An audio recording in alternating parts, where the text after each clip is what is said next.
So I just saw Conclave, and if Who Is This Diva was a movie, it would be Conclave.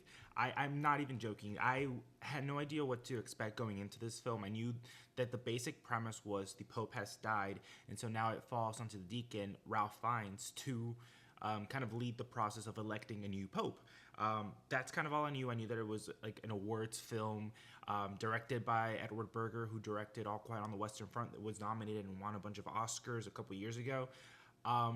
But I was so pleasantly surprised by how fun this movie is. This movie is, it's a twisty little trashy movie that's also very deep and very intellectual and has a lot of things to discuss about religion, politics, gender identity, kind of quasi-liberalism and conservatism, tradition.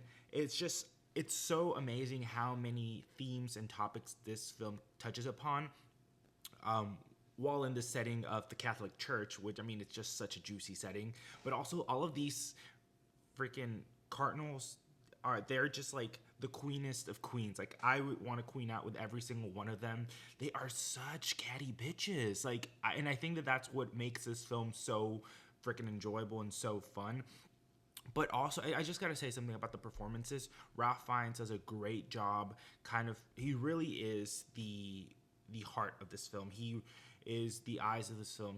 We're watching everything happen through him, and I think he does a great job at being someone who is very honest about sometimes having lapse of belief in faith, sometimes not being fully sure in his convictions, and he has a great kind of monologue about certainty and how you would want a pope that's not certain about anything, because if there is certainty, then there is no need for faith. And I think that just, like, again, all of these very important conversations that happen, but then again, there's also is like a political thriller, trashy little movie, and I loved every second of it. Stanley Tucci is in this. He's great. John Lithgow is amazing. Isabella Rossellini, she kills it. And like, I swear she has like less than 5 minutes of screen time, but she comes in and she does her thing and she like completely devours the scenery. Like, she's just amazing. But yeah, this film, if you have not seen it, or if you're not planning on seeing it, I would maybe reevaluate that, because along this process there are so many twists and turns. The final like 11th hour twist you won't see coming. I didn't see coming. I'm still kind of understanding what this means. Do I want a Conclave 2? Maybe, possibly, yes, please give it to me now. But yeah, I'm just gonna say, whenever there's this one character, whenever he comes on screen, you know he's about to deliver the juiciest piece of gossip ever, and then things will turn around. But yeah, I really liked how this film, like I mentioned, explores so many different topics, but really kind of going into an election cycle, I feel like it makes it even more relevant, because they are forced to kind of look at all the candidates for the Pope and be who, like, clearly there's an option that people want because he's progressive, he's liberal, he's, going to reform the church in a way that is, with the times. And there's a really nice little message there about how the church is not the traditions, it's not the history. The church is what comes next. Like, that's what it's supposed to symbolize, and I think that's so beautiful and so true.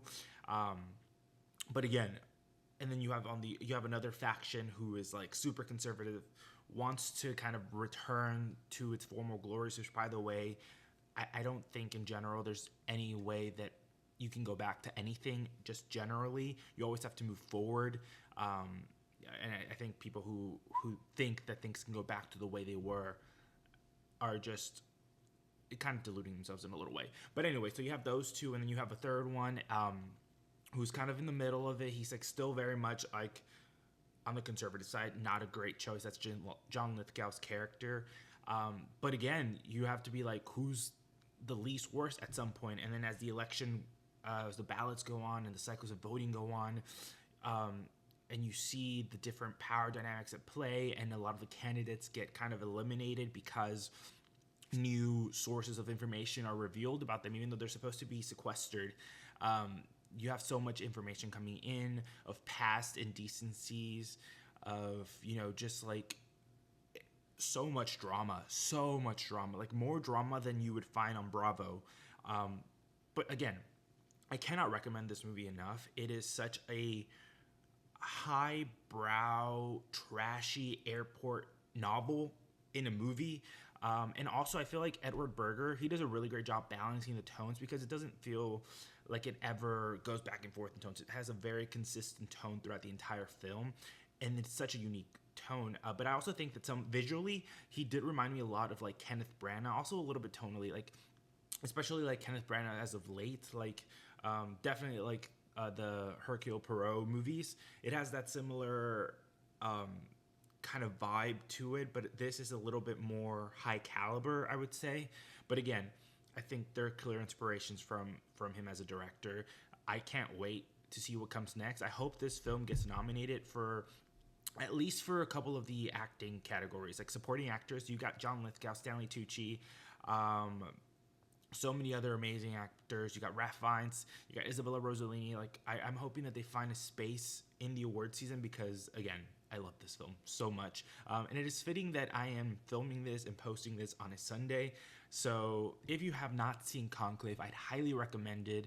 Maybe let me know what you thought of it, how it represented the whole institution of religion, and also how I just want to hear your thoughts. I really want to hear what people think about it, and what do you think about that last twist? I'm still trying to unravel it. I don't know if I loved it. I don't know if I hated it.